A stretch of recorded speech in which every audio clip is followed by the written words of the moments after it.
નમસ્કાર. જીવનમાં જ્યારે બધું જ આમ ઉપર નીચે થતું હોય, બદલાતું હોય, ત્યારે શું કોઈ એવી શક્તિ છે જે હંમેશા આપણી સાથે ટકી રહે? આજે આપણે એક એવી જ નાનકડી પણ બહુ ઊંડી કવિતાને સમજવાના છીએ. એ વાત કરે છે ગુરુકૃપાના એક શાશ્વત કવચની. તો ચાલો જોઈએ કે આમાં શું કહેવાયું છે.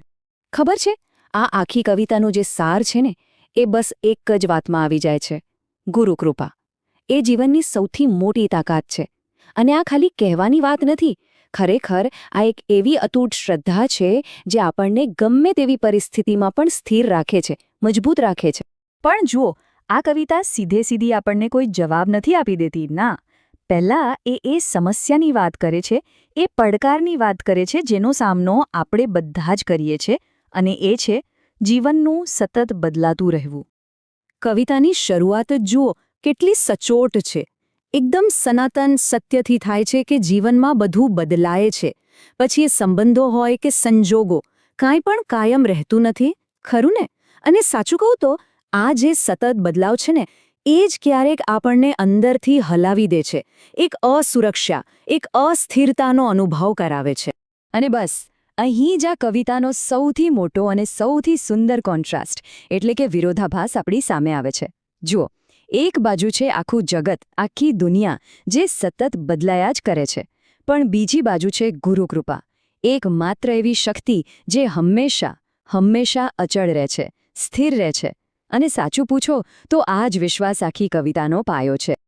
તો ઠીક છે, જીવન બદલાય છે એ તો આપણે સમજ્યા, પણ આ બદલાવની વચ્ચે જે મૂંઝવણ થાય એનું શું? કયો રસ્તો લેવો, શું કરવું, એ બધું સ્વાભાવિક છે, બરાબર ને? તો હવે કવિતા આપણને આ જ મૂંઝવણમાંથી બહાર નીકળવાનો રસ્તો બતાવે છે.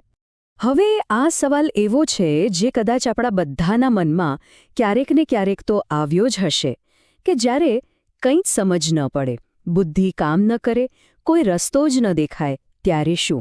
ત્યારે કોના પર ભરોસો કરવો? અને જુઓ, કવિતા આનો કેટલો સુંદર જવાબ આપે છે. એ કહે છે કે ગુરુનું માર્ગદર્શન કોઈ શોરબકોર સાથે નથી આવતું. ના, એ તો મૌન રહીને માર્ગ બતાવે છે. ક્યારેક એ આપણી અંદરની એક પ્રેરણા બનીને આવે, તો ક્યારેક સંજોગોમાં અચાનક એવો કોઈ ફેરફાર થઈ જાય કે રસ્તો મળી જાય. આ માર્ગદર્શન હંમેશા શાંત હોય છે, સૂક્ષ્મ હોય છે. ચાલો, હવે કવિતા એક બીજું બહુ ઊંડું રહસ્ય ખોલે છે. એ વાત કરે છે એવા આશીર્વાદની જે આપણી આંખોથી તો નથી દેખાતા, પણ જેની અસર આખા જીવનને બદલી નાખવાની તાકાત રાખે છે. વિચાર તો કરો, આ જ તો એક મોટો ચમત્કાર છે ને, કે જે શક્તિને આપણે જોઈ પણ નથી શકતા એ આખા જીવનને કેવી રીતે બદલી શકે.